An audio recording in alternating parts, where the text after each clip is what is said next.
السلام عليكم ورحمة الله وبركاته.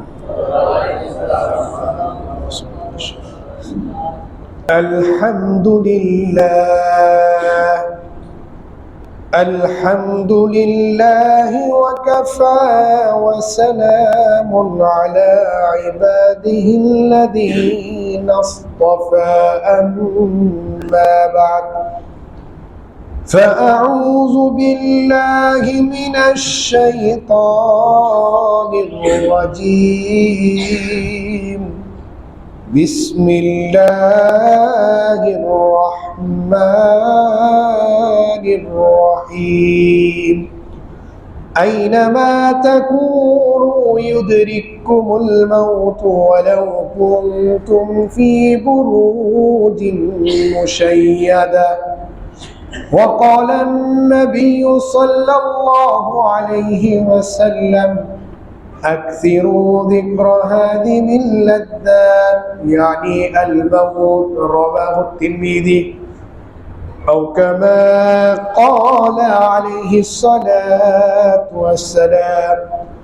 آمنت بالله صدق الله مولانا العظيم وصدق رسوله النبي الكريم ونحن على ذلك من الشاهدين والشاكرين والحمد لله رب العالمين.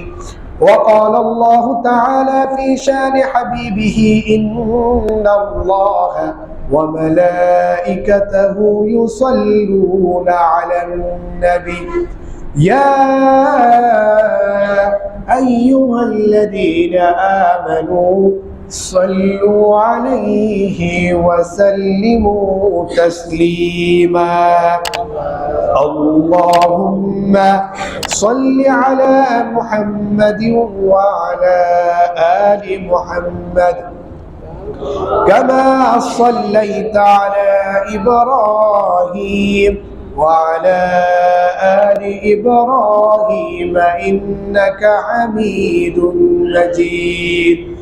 اللهم بارك على محمد وعلى آل محمد كما باركت على إبراهيم وعلى آل إبراهيم إنك حميد مجيد. কয়েকবার এই দোয়াটা পড়ে নেই। সুবহানাকা লা ইলমা লানা ইল্লা মা আল্লামতানা ইন্নাকা আনতাল আলিমুল হাকীম। সুবহানাকা লা ইলমা লানা ইল্লা মা আল্লামতানা ইন্নাকা আনতাল আলিমুল হাকীম। سبحانك لا علم لنا إلا ما علمتنا إنك أنت العليم الحكيم. উপস্থিত সম্মানিত হাজিরিন, আল্লাহ রাব্বুল আলামিনের লাখো কোটি শুকরিয়া যিনি আমাদেরকে দয়া করে মায়া করে মোহাব্বত করে ভালোবেসে তিনার সর্বোত্তম ঘরে সলাতুল জুমা আদায়ের লক্ষ্যে মসজিদে আসা এবং বসার সুযোগ করে দিয়েছেন। এই জন্য আমরা সকলেই সেই মহান মালিকের দরবারে, সেই মহান রবের দরবারে একবার উঁচু আওয়াজে বলিষ্ঠ কণ্ঠে জবান খুলে অন্তরের অন্তঃস্থল থেকে কালিমাতুশ শুকর পাঠ করে বলি আলহামদুলিল্লাহ। প্রিয় মুআজ্জাজ মুহতারাম হাজিরিন, আমি ইতিমধ্যে পবিত্র কোরআনে কারীমের একখানা আয়াত তেলাওয়াত করেছিলাম, যেটি সূরা নিসার ৭৮ নম্বর আয়াত, এবং পাশাপাশি সর্বকালের সর্বশ্রেষ্ঠ মহামানব মহা আদর্শ আমার আপনার নয়নমণি কুলিজার টুকরা আকায়ে নামদার তাজেদারে মদিনা জনাবে মুহাম্মদুর রাসূলুল্লাহ সাল্লাল্লাহু আলাইহি ওয়াসাল্লামের অসংখ্য অগণিত হাদিস সমূহিত একখানা হাদিস আপনাদের খিদমতে তেলাওয়াত করেছিলাম, যেটি তিরমিজি শরীফে রয়েছে। রব্বে করিম যদি তৌফিক দান করেন, কোরআনে কারীমের এই আয়াতকে পাথেয় করে এবং বিশ্বনবী জনাবে মুহাম্মদুর রাসূলুল্লাহ সাল্লাল্লাহু আলাইহি ওয়াসাল্লামের এই হাদিসকে পাথেয় করে, সামগ্রী করে, আসবাব করে, পুঁজি করে কিছু আলোচনা করার চেষ্টা করব। যা কিছুই আমি বলবো, রব্বে কারীম যেন সর্বপ্রথম আমাকে এবং আপনাদের উভয়কেই শুধু শ্রবণ নয়, শ্রবণের পাশাপাশি অবশ্যই যেন আমল করার সুযোগ করে দেয়। এই জন্য আমরা সকলেই একবার উঁচু আওয়াজে সেই মহান মালিকের দরবারে জবান খুলে একবার উঁচু আওয়াজে বলিষ্ঠ কণ্ঠে বলি আমিন। প্রিয় মুআজ্জাজ মুহতারাম হাজিরিন, ধারাবাহিকভাবে কয়েক জুমা যাবত মৃত্যু সংক্রান্ত কিছু আলোচনা হচ্ছে, ইনশাআল্লাহ আজিজ হবে, যেটি আমার আপনার জন্য রূহের খোরাক হবে, খাবার হবে, খাদ্য হবে। কথাগুলো শুধু শ্রবণ নয়, শ্রবণের পাশাপাশি অবশ্যই আমল করতে হবে। আমরা যদি শ্রবণের পাশাপাশি আমল করতে পারি তাহলে অবশ্যই ইনশাআল্লাহ আমরা দুনিয়াতেও সফল হয়ে যাব এবং আখিরাতেও সফল হয়ে যাব। আর যদি কথাগুলো শ্রবণের পাশাপাশি যদি আমল না করা হয় তাহলে আল্লাহ আমাদের হেফাজত করুক, দুনিয়াতেও ব্যর্থ হব, আখিরাতেও ব্যর্থ হব। এই জন্য কথাগুলো শ্রবণের পাশাপাশি আমল করতে হবে, তাহলে এই কথাগুলোর ফায়দা হবে, উপকার হবে ইনশাআল্লাহ। মুআজ্জাজ মুহতারাম হাজিরিন, গত জুমায় কয়েকটি ঘটনাও বলেছিলাম, কিছু মাসআলাও বলেছিলাম। আল্লাহ পাক যদি তৌফিক দান করে মৃত্যু সংক্রান্ত আরো আলোচনা হবে, কবর, হাসর, জান্নাত, জাহান্নাম, পুলসিরাত ইত্যাদি এগুলো নিয়ে। পাশাপাশি কিছু মাসআলা মাসাইলও বলা হবে ইনশাআল্লাহ। তো আমার মুহতারাম হাজিরিন, সূরা ফাতিরের 5 নম্বর আয়াতে আমার মালিক কি বলেছিলেন? ইয়া আইয়ুহান নাসু ইন্না ওয়াদাল্লাহি হাক্কুন ফালা তাগুররান্নাকুমুল হায়াতুদ দুনিয়া ওয়ালা ইয়াগুররান্নাকুম বিল্লাহিল গরুর। ইয়া আইয়ুহান নাস, হে দুনিয়ার মানুষ, ইন্না ওয়াদাল্লাহি হাক্কুন, নিশ্চয়ই দুনিয়ার জগৎ যেন তোকে ধোঁকায় না ফেলে। ফালা তাগুররান্নাকুমুল হায়াতুদ দুনিয়া ওয়ালা ইয়াগুররান্নাকুম বিল্লাহিল গরুর, এবং সেই ধোঁকাবাজ শয়তান, সেই দাগাবাজ শয়তান যেন আল্লাহর নাম নিয়ে তোকে ধোঁকা না দেয়। এই জন্য শয়তানের ধোঁকা, নফসের ধোঁকা, দুনিয়ার ধোঁকা ইত্যাদি এই সমস্ত প্রতারণা, ধোঁকা থেকে আমার আপনার একদিনের জন্য নয়, মৃত্যুর আগ পর্যন্ত বেঁচে থাকতে হবে। আমরা যদি মৃত্যুর আগ পর্যন্ত বেঁচে থাকতে পারি তাহলে দেখা যাবে আমরা দুনিয়াতেও সফল হয়ে যাব, আখিরাতেও সফল হয়ে যাব। দুনিয়ার জগৎ যেন আমাকে আপনাকে ধোঁকা না দেয়, শয়তান যেন আমাকে আপনাকে ধোঁকা না দেয়, নফস যেন আমাকে আপনাকে ধোঁকা না দেয়। এই ধোঁকা থেকে বাঁচার জন্য অনেক পদ্ধতি রয়েছে, অনেক ফর্মুলা রয়েছে। সেই পদ্ধতিগুলি কি, সেই তরিকাগুলো কি, লম্বা আলোচনা আল্লাহ পাক তৌফিক দান করলে ধীরে ধীরে ধারাবাহিকভাবে সেই পদ্ধতিগুলো আপনাদের সামনে তুলে ধরা হবে ইনশাআল্লাহ। সংক্ষিপ্তভাবে সেই পদ্ধতি হইল বেশি বেশি আল্লাহর ইবাদত বন্দেগী করা, তওবা করা, ইস্তেগফার করা, কান্নাকাটি করা।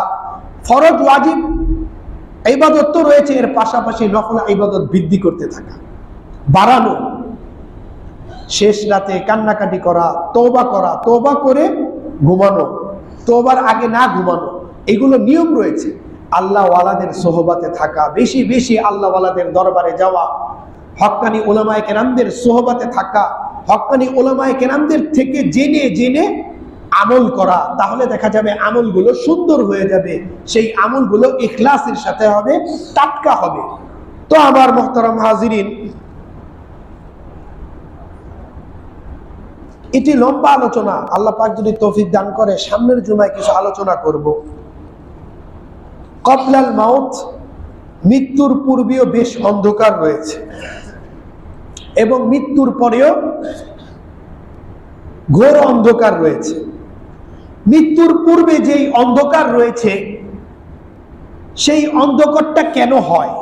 সেই অন্ধকারটা আবার দুইটি কারণে হয়। তো মৃত্যুর পূর্বে যেই অন্ধকার রয়েছে সেই অন্ধকার বলতে কলবের অন্ধকার, হৃদয়ের অন্ধকার। আর মৃত্যুর পরে যেই অন্ধকার বলা হয়েছে সেই অন্ধকারটা হইল কবরের অন্ধকার, হাসরের অন্ধকার।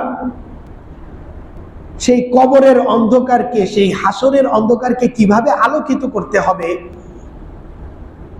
সেটি আল্লাহ পাক তৌফিক দান করলে পরে বলবো। তো মৃত্যুর আগে যে অন্ধকার রয়েছে সেই অন্ধকারটা হলো হৃদয়ের অন্ধকার। সেই হৃদয়ের অন্ধকার কিভাবে হয়ে থাকে? দুই কারণে হৃদয়ের অন্ধকার হয়ে থাকে। সেই দুই কারণের প্রথম কারণটা রয়েছে, সেই প্রথম কারণটাই হইল দুনিয়ার মহব্বত। হুব্বুদ দুনিয়া রাসু কুল্লি খাতিআহ। এই দুনিয়ার ভালোবাসা, দুনিয়ার মায়া মমতা, দুনিয়ার মহব্বতটা সমস্ত পাপ, সমস্ত গুনাহের জড়, শিকড়, সমস্ত গুনাহের মাথা, সমস্ত গুনাহের মূল এই দুনিয়ার মহব্বত। এই জন্য আমার মুহতারাম হাজিরিন, দুনিয়ার মহব্বতটা কিভাবে পয়দা হয়? টাকা পয়সা, বাড়ি গাড়ি, ধন দৌলত, বিবি বাচ্চা, সন্তানাদি, আত্মীয় স্বজন, এদের কারণেই কিন্তু দুনিয়ার মহব্বতটা অন্তরের মধ্যে জায়গা করে নেয়। এই দুনিয়ার মহব্বতটা অন্তরের মধ্যে জায়গা করার কারণেই অন্তরটা অন্ধকার হতে থাকে। ধীরে ধীরে ঈমানের নূর আস্তে আস্তে চলে যেতে থাকে, অন্তরের মধ্যে দাগ পড়তে থাকে, যেটি হাদিস শরীফে রয়েছে। আল্লাহ পাক তৌফিক দান করলে ধীরে ধীরে বলবো, যেটি তিরমিজি শরীফের 3334 নম্বর হাদিস সংখ্যা, সহিহ হাদিস।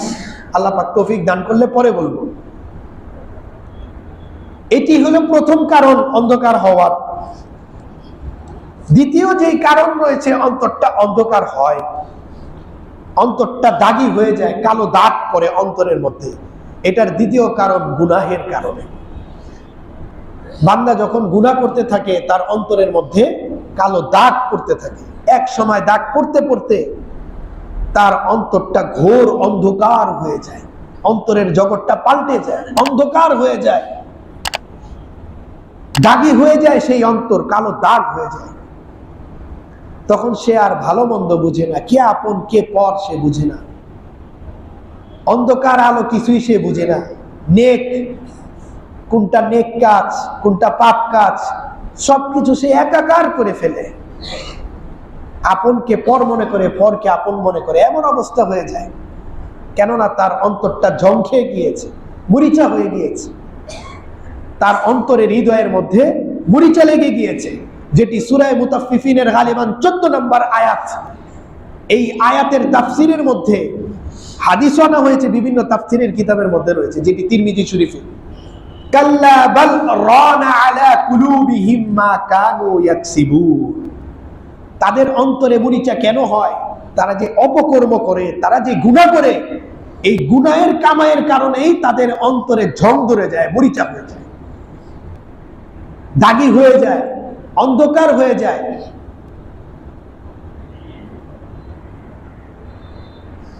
এই দাগী অন্তরটাকে,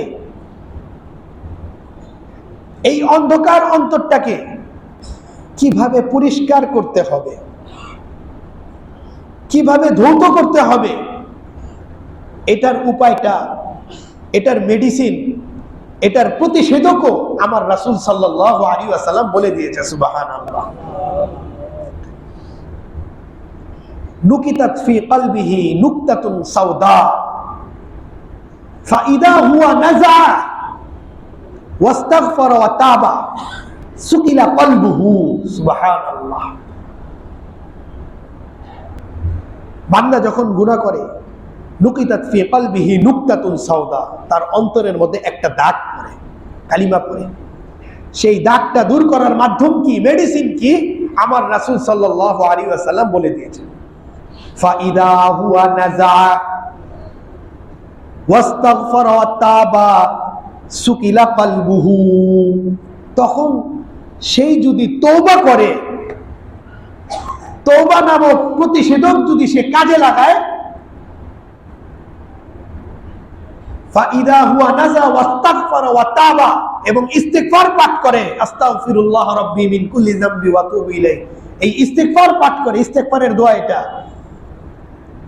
তখন আমার মালিক কি করেন? তার যে অন্ধকার হৃদয়টা, তার দাগী হৃদয়টা আমার আল্লাহ কি করেন? সুকিলা কলবুহু, তার অন্তরটাকে আমার মালিক ধুয়ে মুছে পবিত্র করে দেয়। সুবহানাল্লাহ।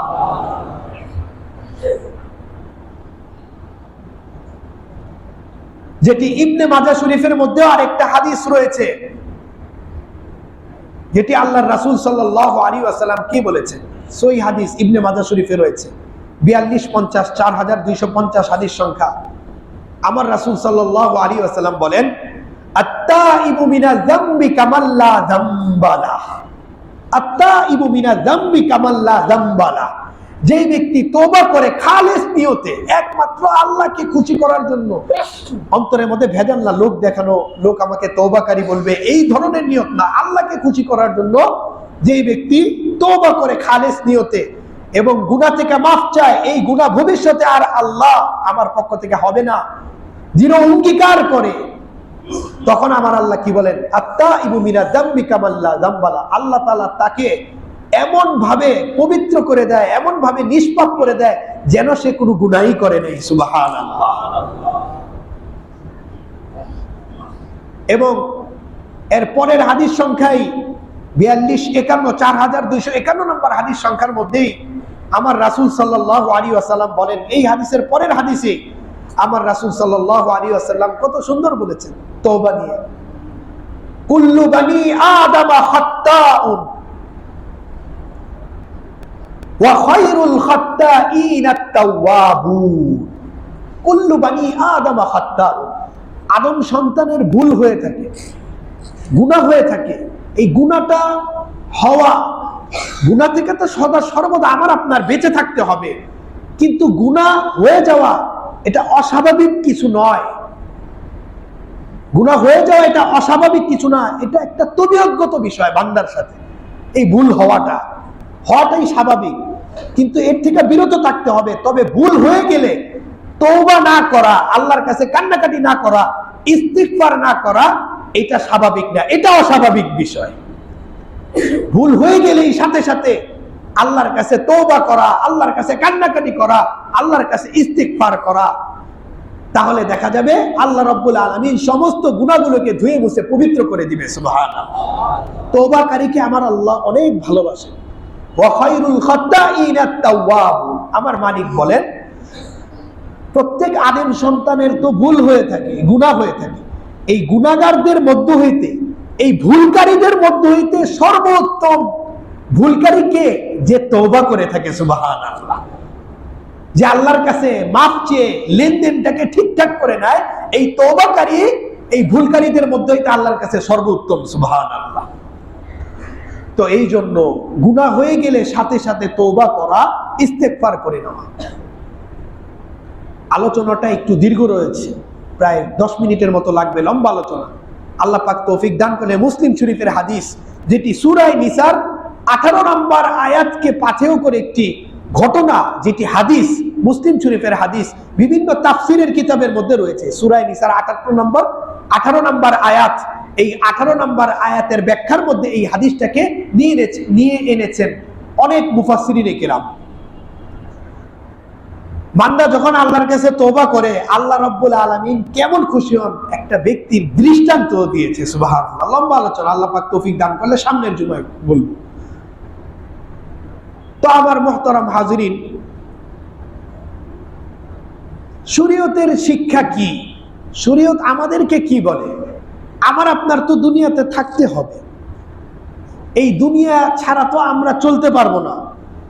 দুনিয়াতে থেকেই তো আমি আপনি নেক আমলগুলো কাল হাসরের ময়দানে পাঠাবো, এবং দুনিয়াতে থেকেই তো আমার আপনার শেষ বিচারটা হবে, জান্নাত জাহান্নাম। এই দুনিয়াতে থাকা অবস্থায় তো, দুনিয়া ছাড়া চলা সম্ভব না। দুনিয়াতে আমার আপনার থাকতে হবে। তো দুনিয়াতে আমি আপনি কিভাবে থাকবো, কিভাবে বসবাস করব, এটার পদ্ধতিও আমার রাসূল সাল্লাল্লাহু আলাইহি ওয়াসাল্লাম বলে দিয়েছেন, আমার আল্লাহ বলে দিয়েছেন। আল্লাহর হুকুম অনুযায়ী যদি আমি আপনি দুনিয়াটাকে ব্যবহার করতে পারি, আল্লাহর রাসূলের সুন্নাত তরিকায় যদি আমি আপনি দুনিয়াটাকে ব্যবহার করতে পারি, তাহলে দুনিয়াতেও আল্লাহর খাস রহমতের মধ্যে আবদ্ধ থাকবো, এবং আখিরাতেও আল্লাহর খাস রহমত আমার আপনার পদচুম্বন করবে। সুবহানাল্লাহ। অর্থাৎ জান্নাত। দুনিয়াতে আমার আপনার থাকতে হবে, তবে আমার আল্লাহ বলে দিয়েছে, যেটি সূরা ফাতিরের 5 নম্বর আয়াত, আরো বিভিন্ন আয়াতের মধ্যে রয়েছে। মন ভুলা বান্দাদেরকে আমার আল্লাহ বারবার সতর্ক করছেন। একবার বললেই চলে, কিন্তু বারবার কেন বলেন? আমরা ভুলে যাই, এই জন্য আমরা যেন ভুলে না যাই, কবরের জগৎকে যেন আমরা ভুলে না যাই, সেই অন্ধকার জগৎকে যেন আমরা ভুলে না যাই, সেই অন্ধকার হাসরের ময়দানকে যেন আমি আপনি ভুলে না যাই, শেষ বিচারের অবস্থাকে যেন আমি আপনি ভুলে না যাই। এই জন্য আমার আল্লাহ দুনিয়ার জগৎ যেন আমাকে ধোঁকা না দেয়, শয়তান যেন আমাকে ধোঁকা না দেয়, এই জন্য আমার আল্লাহ একবার নয়, দুইবার নয়, বারবার কোরআনে কারীমে আমাকে আপনাকে সতর্ক করে বলছেন, ও আমার বান্দারা, ও আমার বান্দারা, ও আমার নবীর উম্মতেরা, দুনিয়ার জগৎ শয়তান যেন তোকে ধোঁকা না দেয়, নফস যেন তোকে ধোঁকা না দেয়। এই জন্য আমার মুহতারাম হাজিরিন, দুনিয়াটা হইল পরীক্ষার জায়গা, পরীক্ষার হল। এইখানে আমরা আমল করব, আর আখিরাতে আমরা সেই আমলের প্রতিদানটা ভোগ করব। যদি ভালো আমল করতে পারি তাহলে সেখানে ভালো প্রতিদান আমি আশা করতে পারি, আর যদি আমি ভালো আমল যদি না করি তে প্রতিদান তো আমার আপনার পেতে হবেই, ইচ্ছা হোক অথবা না হোক। যদি আমলগুলো খারাপ হয়ে থাকে তাহলে সেই খারাপের প্রতিদান কিন্তু কাল হাসরের ময়দানে পাবো, যেটি সূরা জিলজালের শেষ আয়াতগুলোর মধ্যে আমার মালিক কি বলেন, ফামান ইয়ামাল মিসকালা যাররাতিন খায়রান ইয়ারা ওয়া মান ইয়ামাল মিসকালা যাররাতিন শাররান ইয়ারা। যে ব্যক্তি সরিষার দানা পরিমাণ যদি নেক আমল করে কাল হাসরের ময়দানে সেটিও সে দেখতে পারবে। যে ব্যক্তি সরিষার দানা পরিমাণ যদি কোনো বদ আমল করে থাকে কাল হাসরের ময়দানেও সেই বদ আমলটা সে উপস্থিত পাবে। এই জন্য ভালো করলে ভালো পাবো, খারাপ করলে খারাপ পাবো, সোজা কথা, স্পষ্ট কথা। এই জন্য সময়টা বড়ই দামি জিনিস, যেন হেলায় খেলায় যেন না শেষ করে দেই। দুনিয়ার চাকচিক্য, দুনিয়ার আরাম আয়েশ যেন আমাকে আপনাকে ধোঁকা না দেয়। এই সমস্ত আরাম আয়েশ, এই সমস্ত চাকচিক্য, এই সমস্ত চিত্তাকর্ষী বস্তুগুলো যেন আমার আপনার হৃদয়ের মধ্যে ঠাঁই না পেয়ে যায়। এগুলোর ভালোবাসা যেন অন্তরের মধ্যে দখল না আসে, অন্তরের মধ্যে যেন জায়গা না করে নেয়, তাহলে আমরা বিফল হয়ে যাব। একমাত্র অন্তরের মধ্যে আমার মালিকের মহব্বত থাকতে হবে, আমার হাবিবের মহব্বত থাকতে হবে, তাহলেই দেখা যাবে সেই অন্তরটা খালেস থাকবে, টাটকা থাকবে। আর যদি দুনিয়ার মহব্বত যদি একবার অন্তরের মধ্যে এসে যায় তাহলে সে দুনিয়াতেও ব্যর্থ হয়ে যাবে, আখিরাতেও ব্যর্থ হয়ে যাবে। নৌকার ভেতরে যদি পানি প্রবেশ করে, জাহাজের ভেতরে যদি পানি প্রবেশ করে, লঞ্চের ভিতরে যদি পানি প্রবেশ করে, স্টিমারের ভিতরে যদি পানি প্রবেশ করে, সেই পানি কিন্তু কাল হয়ে দাঁড়াবে, সেই জাহাজ ডুবে যাবে, সেই স্টিমার ডুবে যাবে, সেই নৌকা ডুবে যাবে। ঠিক একই ভাবে অন্তরের মধ্যে যদি দুনিয়ার মহব্বত এসে যায়, অন্তর যদি ছিদ্র করে দেওয়া হয়, আর দুনিয়ার মহব্বত যদি অন্তরের মধ্যে এসে যায়, সেই অন্তর নামক নৌকাটাও ডুবে যাবে, জাহান্নামের খোরাক হয়ে যাবে। নাউযুবিল্লাহি মিন যালিক। এই জন্য আমার মুহতারাম হাজিরিন, আল্লাহ ওয়ালাদের সোহবতে থাকতে হবে, হক্কানি উলামায়ে কেরামদের সোহবতে থেকে থেকে দিন শিখতে হবে। তাহলে দেখা যাবে শয়তানের চক্রান্ত, ষড়যন্ত্র আর কাজে আসবে না ইনশাআল্লাহ। তো আমার মুহতারাম হাজিরিন, যেটি ইস্তিগফার নিয়ে যেহেতু আলোচনা উঠেছিল, একটি ঘটনা মনে পড়ে গিয়েছে। আরো কয়েকটি ঘটনা বলার কথা ছিল, যেহেতু সময় সংক্রান্ত, একবারে সময় যেহেতু আর অল্প রয়েছে, আল্লাহ পাক তৌফিক দান করলে আরো কিছু ঘটনা সামনের জুমার মধ্যে বলবো, যেটি আমার আপনার জন্য রুহের খোরাক হবে। যেটি সূরা জাসিয়ার 21 নম্বর আয়াতকে কেন্দ্র করে একটি ঘটনা মনে পড়ে গিয়েছিল, যেটি আল্লামা মুফতি শফি সাহেব রহমতুল্লাহি আলাইহিও তিনার যোগ্য সন্তান আল্লামা মুফতি তাকি উসমানী সাহেব রহমত দামাত বারাকাতুহুম তিনাকে এই ঘটনাটা বলেছিলেন। আল্লাহ পাক যদি তৌফিক দান করে সামনের জুমায় বলবো যে নেককারদের জীবন মরণের চিত্র একেবারেই সম্পূর্ণ ভিন্ন, এবং মদবৎকারদের জীবন মরণের চিত্র একেবারেই সম্পূর্ণ ভিন্ন। আসমান জমিনের যে পার্থক্য, এর থেকে আরো বেশি পার্থক্য রয়েছে, যেটি সূরা জাসিয়ার 21 নম্বর আয়াত। আল্লাহ পাক তৌফিক দান করলে সামনের জুমায় বলবো। যেহেতু ইস্তেগফার এবং তওবা নিয়ে কথা উঠেছিল, তো একটি ঘটনা মনে পড়ে গিয়েছে, যেটি আমার আপনার জন্য রুহের খোরাক হবে, খাবার হবে। কথাগুলো শুধু শ্রবণ নয়, শ্রবণের পাশাপাশি আমল করতে হবে। যদি আমল করতে পারি তাহলে আমরা দুনিয়াতেও সফল হয়ে যাব, আখিরাতেও সফল হয়ে যাব।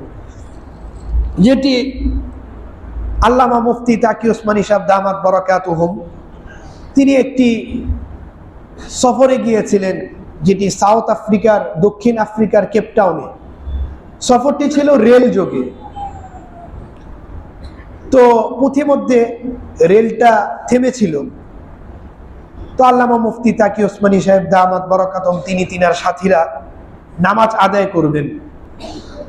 তো এমন এলাকায় রেলটা থেমেছে যেটি পাহাড়ি অঞ্চল ছিল, পাহাড়ি এলাকা।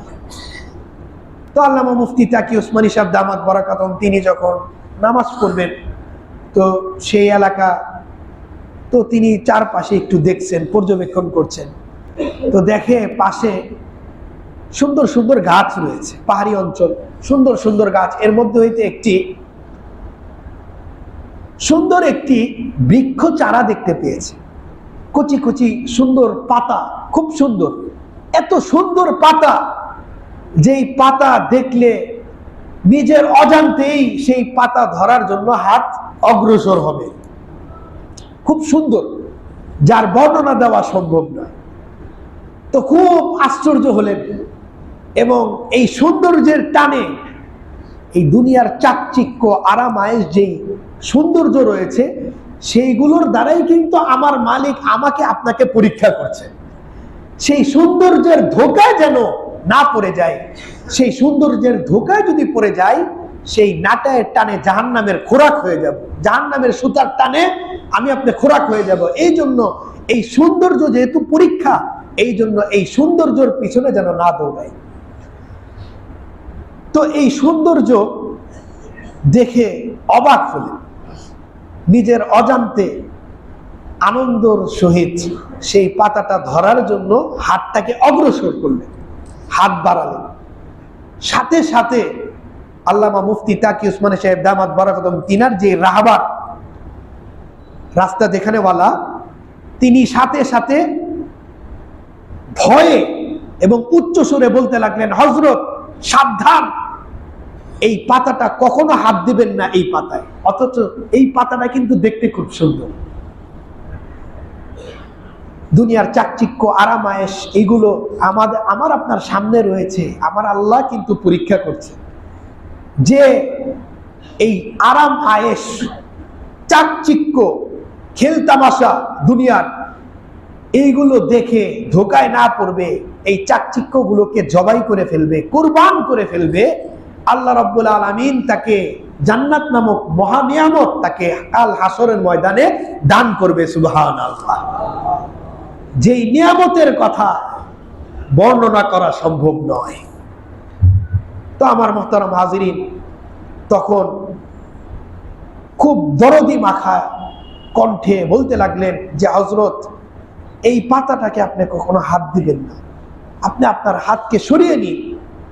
তখন আল্লামা মুফতি তাকি ওসমানী সাহেব দামাত বরকাতুহুম তিনি ভয় পেয়ে গিয়েছেন, সাথে সাথে আর হাত দেয় নাই, হাতটাকে সরিয়ে নিয়েছে। এটার কারণ কি? কচি কচি পাতা, কত সুন্দর, আমি তো মুগ্ধ হয়ে গিয়েছি। তো বলতে লাগলেন, এই পাতা দেখতে যদিও সুন্দর, খুব সুন্দর, কিন্তু এর প্রতিটি পাতা বিচ্ছুর দংশনের মতো আরো মারাত্মক। নাউজুবিল্লাহ। বিচ্ছু যে দংশন করে কামড় দেয়, যে বিষাক্ত, যে কামড়টা যে বিষাক্ত হয়, এর থেকেও আরো ভয়ঙ্কর, অর্থাৎ বিষ রয়েছে সেই পাতার মধ্যে। আপনি যদি এই পাতাটাকে ধরেন, সেই মুহূর্তের মধ্যে বিষটা আপনার সারা শরীরে ছড়িয়ে পড়বে, বড় বিপদ হয়ে যাবে। তো আল্লামা মুফতি তাকি ওসমানী সাহেব দামাত বরকাতুহুম ভয় পেয়ে গেলেন এবং অবাক হয়ে গেলেন, যে আর বলতে লাগলেন, আমার মতো কত অজানা লোক এই পাতার প্রেমে পড়ে এই পাতাটাকে হাত দিবে, আর তখন তো আর সে জানতে পারবে না, সাথে সাথে সে বিপদে পড়ে যাবে। কেননা বিষ রয়েছে সেই পাতায়, দেখতে যদিও সুন্দর, কিন্তু এক একটা পাতা বিচ্ছুর কামড়ের থেকেও আরো ভয়ঙ্কর।